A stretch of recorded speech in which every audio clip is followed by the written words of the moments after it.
So right now, very pleased to have with us on the program Senator Jerry Moran, Republican from Kansas. And Senator, thank you so much for your time tonight, sir. Cameron, good to be with you. I appreciate the opportunity. Absolutely. Listen, I've got to ask you about this letter that you have helped put together. And now, as I understand it, half of the U.S. Senate has signed on to this letter to the Obama administration regarding an arms trade treaty at the United Nations.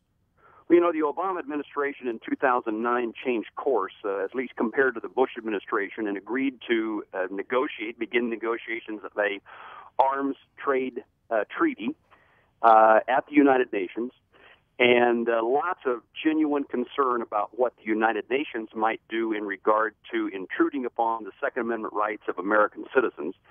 To me, this is it involves two things that can be very bad: trampling upon the Second Amendment, and anytime the United Nations is involved in the issue of our country's sovereignty, got to have lots of concern. So, with the help of the NRA, and we went to work and got almost every Republican, and I'm told there are 5 Democrats who signed a similar letter, so 50 senators have signed a letter to President Obama and to Secretary Clinton saying, do not negotiate a trade agreement, an arms trade agreement that will intrude upon the Second Amendment rights, and if you do, we're prepared to vote against it when you bring that treaty to the United States Senate for ratification.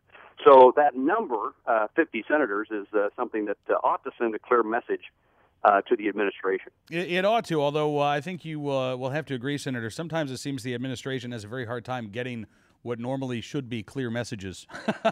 Well, no doubt about that. And if they pursue this agreement, and it's contrary to what we believe the United States Constitution provides for protecting American citizens, I have no doubt that the vast majority of those 50 senators who signed this letter will oppose a treaty, and we will reject it. And the administration, even though they didn't pay attention to us now, will have to pay attention to us again. And clearly, the message that we're saying today, and the message we would say if we rejected the treaty, is our firearm freedoms are not negotiable. Absolutely. And, you know, we've seen such weasel words from the people there at the United Nations who are putting this treaty together. They keep saying, oh, don't worry about it. It's not going to impact civilian firearms. You don't have to worry about it. We're not going after anything that would impact your Second Amendment rights. And yet when Canada, the delegation from Canada at the last round of meetings said, all right, well, we want to exempt civilian hunting rifles, all of a sudden the people putting this treaty together went, whoa, whoa, whoa, whoa. You know, boy, that we can't do that. We can't simply exempt an entire class of firearms.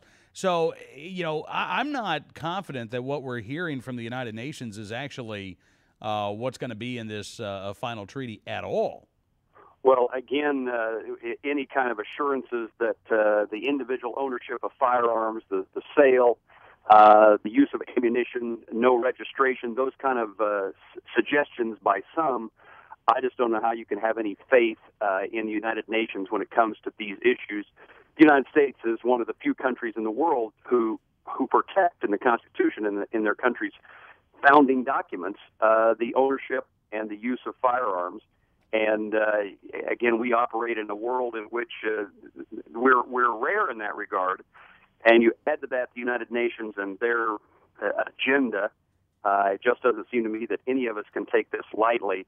That even with these assurances that from time to time appear, I would not trust the United Nations, and I would not trust our negotiators and the skills to keep bad things from happening. Absolutely. Senator, I've got to ask you before we let you go, and I really appreciate all the work you're doing on behalf of gun owners. You know, we just heard President Obama and Speaker Boehner talk about the debt ceiling debate. President Obama very clearly laying the blame on freshman members of Congress and those who voted for freshman members of Congress. What is your reaction to President Obama's handling so far, if you want to call it that, of the debt ceiling debate?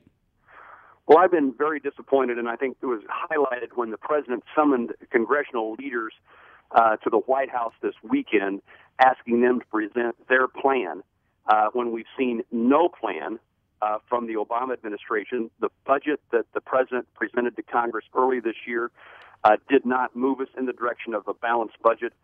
It was rejected by every senator, 97-0, when we had a vote on it in the Senate, and it has been particularly the House Republicans, who have presented a plan for moving in the direction of a balanced budget. Personally, I'm for that phrase, cut, cap, and balance. I actually think there's a fourth component of that: grow the economy, cut, cap, balance, and grow. But again, I thought the president, as Speaker Boehner, is trying to put something together that will succeed in cutting spending and yet raise the debt ceiling.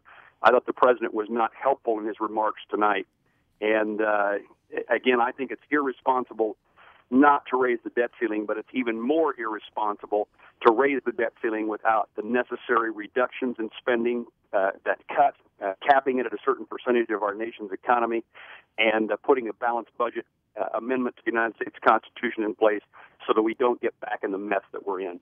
Do you agree with Speaker Boehner that the president is creating a crisis atmosphere regarding the debt ceiling? Well, I do, in the sense, particularly as he indicated that Social Security recipients may not receive their checks. That's just the use of politics, of putting pressure on members of Congress to go along by frightening individuals across our country. And there clearly is enough tax revenue that comes in to pay the debt service and to pay Social Security and Medicare beneficiaries.